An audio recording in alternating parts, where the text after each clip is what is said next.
Good evening. Welcome to South Asia Newsline. I'm Pakshi Khurana. Here are the top stories we are tracking for you on Tuesday, the 28th of May.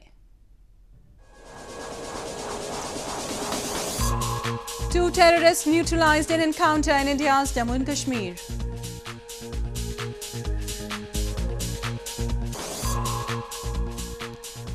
Locals lament loss of tourism potential in Pakistan-administered Kashmir.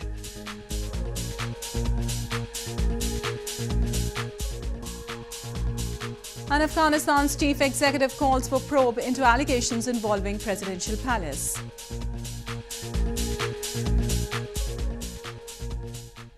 And now for all the details. Security forces neutralized two terrorists in an encounter in Anantnag district of India's northern Jammu and Kashmir province on Tuesday. The encounter broke out in the forest of Kokarnag as the security forces were flushing out the hiding terrorist. The bodies of the slain terrorist have been recovered along with arms and ammunition, local media reports said. This comes after Indian forces gunned down the leader of an Al-Qaeda-affiliated militant group last Friday. India has long accused neighbouring Pakistan of arming and infiltrating terrorists from across the border to spread unrest in Kashmir Valley. Pakistan, however, denies the allegations.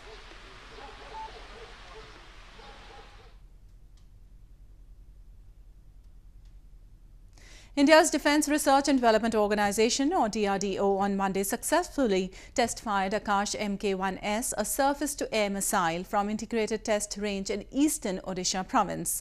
The missile, developed by the DRDO, has the potential to neutralise advanced aerial targets. It has a strike range of nearly 16 miles and can carry 132 pounds of warhead. The weapon system is a combination of both command guidance and active terminal seeker guidance, said a statement by the Indian government. India's missile test comes less than a week after Pakistan conducted a trailing launch of Shaheen-2, a surface-to-surface ballistic missile. Moving on, tourist footfall continues to decline in the Pakistan-administered Kashmir due to apathy of the government. Locals blame tourism sector in the region has failed to realise its true potential under the illegal occupation of Pakistan. Bestowed with stunning sights of mountains and a variety of flora and fauna, Pakistan-administered Kashmir is a potential tourist spot in the world. However, due to poor power supply, bad roads and lack of proper policies, the tourism industry in the illegally occupied region is on a decline. Locals blame while Pakistan continues to exploit the local resources, it doesn't allocate any funds for improving the social infrastructure in the backward region. इधर बिजली वगैरह पानी वगैरह और ये सब कुछ मिल सकता है लेकिन बहुत ही मुश्किल होती है। ये दरिया नीलम वैली इधर आप देख सकते हैं, लेकिन बिजली के मसाइल तब होते हैं जब इधर बारिश लगती है और कुछ तूफ़ानी वगैरह हो तो उसकी वजह से बिजली कट हो जाती है। महीना नहीं आती, 10-15 दिन वो बिजली की उधर होती है। बाकी इस लिहाज से आप देख सकते हैं ये पानी की किल्लत है, लेकिन पानी आपको पता है कश्मीर के चश्मे मशहूर हैं, हर तरफ पानी है, लेकिन वो घरों तक वो उसका मसला है। बाकी आप जितने भी सियाहत हैं उनको एक चीज़ से मैं मदऊ करता हूँ कि यहाँ पे आए। फर्स्ट ऑफ ऑल ये है कि यहाँ पे नेचुरल ब्यूटी है और सरसब्ज़ देवदार हैं। इसके अलावा पानी के जो चश्मे हैं वो मीठे चश्मे हैं और बहुत ही ज़बरदस्त नज़ारा है शारदा का। शारदा से आगे 19 किलोमीटर है केल और अड़न केल, वो भी एक खूबसूरत जगह है और जितने भी सयाहत हैं अगर वहाँ पे आएँ और इंशाल्लाह बहुत इंजॉय करेंगे। Part of the erstwhile princely province of India's northern Jammu and Kashmir province, Pakistan-administered Kashmir has been under Islamabad's illegal control for more than 6 decades. In news from Afghanistan, Afghanistan's chief executive Abdullah has called for a neutral investigation into the allegations of sexual abuse and promoting depravity at the presidential palace made by a former advisor to President Ashraf Ghani. Abdullah on Monday warned if such accusations were tackled politically, this will pose a major blow to the credibility of the government. Afghanistan's chief executive Abdullah on Monday called for a neutral investigation to be launched into the allegations of sexual abuse of women and promoting depravity at the presidential palace. Abdullah warned that if such accusations were tackled politically, this will pose a major blow to the credibility of the government and to the image of the women in the society. His remarks come few days after former advisor to President Ashraf Ghani, Habibullah Ahmadzai, leveled some severe allegations against the presidential palace and claimed that President Ashraf Ghani's close circle is involved in sexual bribery of women and depravity. ما قضاوت نمی‌کنیم در مورد نام‌ها گرفته شده در اینجا مسائل بحث شده اما ما هم باعث راه حل باید که باز راه حل این باشه که اون کسی که پیام رسانده امور جزا بدیم. According to Ahmadzai, he has leveled the allegations based on credible pieces of evidence and documents. He said that he raised the issue with the higher level officials at the presidential palace on several occasions, but no one bothered to take action against this horrific trend. Meanwhile, President Ghani's spokesperson Harun Chakhansuri has dismissed the allegations as baseless.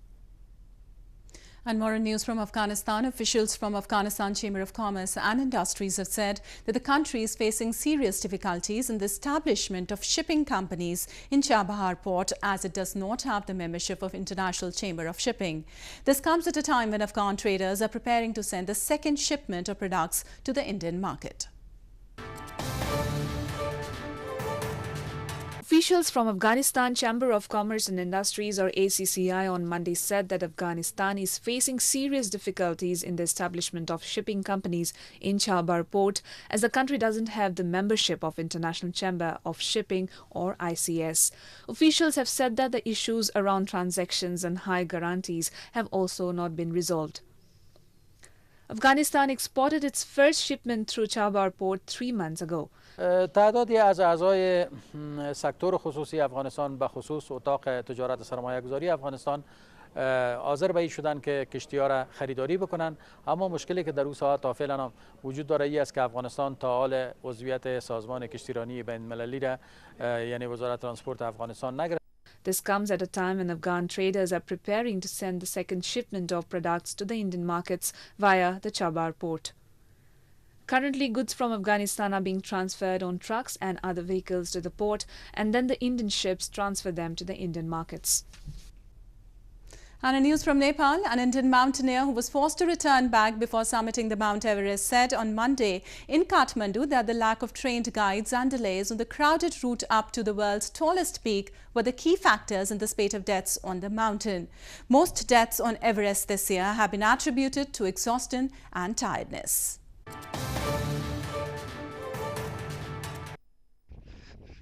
An Indian mountaineer who was forced to turn back before summiting the Mount Everest said on Monday that the lack of trained guides and delays on the crowded route up the 8,850-meter summit were the key factors in the spate of deaths on the mountain. 18-year-old climber Riza Ali, hailing from India's northern Jammu and Kashmir, said that the massive traffic jams up the mountain had made scaling the world's most sought-after climb a death race. Ali said he was distraught after he had to abort his climb to the summit from Camp 4, less than 1,000 meters from the top, because of a faulty oxygen regulator, and that walking away from a lifelong dream was the toughest decision of his life. Loads of people died this year, everyone knows, and it's been a carnage. And I should say it has become a death race there because there was massive traffic jam. And people are pushing themselves who are not even capable of doing it. They do it, they try to summit, and they, instead of summiting, they kill themselves. And it's turned into a bad thing, and I think people should really look into it.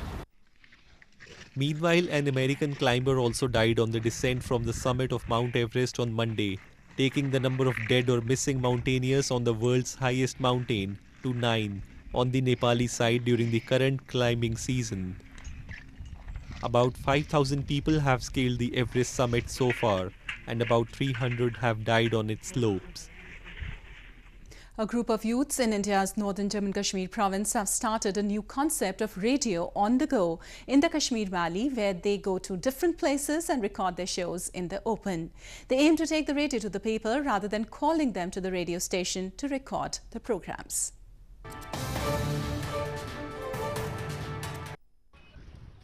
A group of youths in India's northern Jammu and Kashmir have started a new concept of radio on the go in the Kashmir Valley, where they go to different places and record their shows in the open.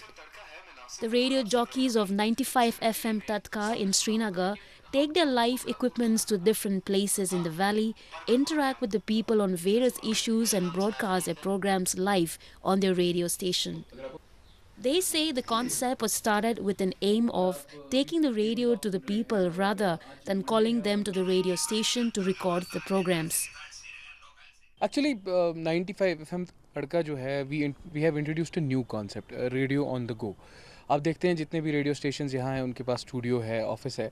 हमारा जो concept है radio का, we are radio on the go. अगर हमें कुछ लगता है कहीं जाना है तो हम वहीं जाके लोगों से बात करते हैं, रिकॉर्ड करते हैं. वी हैव सर्टेन रिकॉर्डर्स और फिर वो सारी चीज़ें जो हैं ये ऑन द गो ही होती हैं. ये बहुत अच्छा एफएम है, जैसे बाकियों से बहुत ज़्यादा अच्छे लाइव आते हैं. हमको स्टूडियो नहीं जाना पड़ता है, सीधे हमारे पास आते हैं. We supported 9 FM Tadka. The radio jockeys say they are receiving good response from the public and they have been getting requests to come to different places and do shows there. A late-night market located near the iconic Charminar monument in southern India remains buzzing with activity during the Islamic holy month of Ramadan.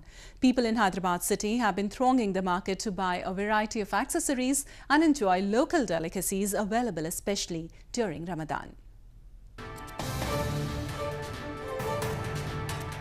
Famous Lad Bazaar market located near the iconic Charminar monument in India's southern Hyderabad city remains buzzing with activity during the holy month of Ramadan, giving foodies and shoppers a delightful time. People have been thronging the market to buy clothes and other accessories and to enjoy local delicacies from different shops which remain open till late night during Ramadan. During the Islamic holy month, Muslims do not take food or water from dawn to dusk. They begin their day with prayers, followed by eating sehri, a pre-dawn meal, and break their day-long fast with iftar in the evening. काफ़ी साल से हम आते हैं यहाँ चारमीनार में shopping करने के लिए रमज़ान के दिनों में. यहाँ बहुत अच्छी रौनक होती है, यहाँ चीज़ें भी अच्छी मिल जाती हैं. हर चीज़ अच्छी जो बाहर नहीं मिलती वो चीज़ें यहाँ मिल जाती हैं, अच्छे भाव में मिल जाती हैं. रमज़ान फेस्टिवल साल में एक महीना आता है. 12 मंथ में से एक मंथ मिलता मुसलमान को, जिसमें ज़्यादा वो लोग प्रेयर्स करते. और उसके बाद ईद का एक टाइम आता 29 डेज़ के बाद या 30 डेज़ के बाद जो है ना एक त्यौहार आता, ईद आता. उसमें सारे जितने भी टोटली हैदराबाद और नियरली हैदराबाद के करीब जितने भी डिस्ट्रिक्ट्स है और जैसा आंध्रा तक या महाराष्ट्र जितने भी दूसरे भी स्टेट लगते बॉर्डर, ये टोटली जो है ना शॉपिंग के लिए ख़ास तौर पे हैदराबाद को ही आते शॉपिंग करने के लिए. Ramadan provides immense short-term business opportunities to food stalls, jewelry vendors and clothes shops. The holy month, which began on May 5th, will come to close on June 4th. Models dressed in outfits based on the theme of zodiac signs walked the ramp at a fashion show held recently in India's western Vadodara city. Students of a fashion design school showed their creativity by designing the outfits as per the characteristics of their own sun signs.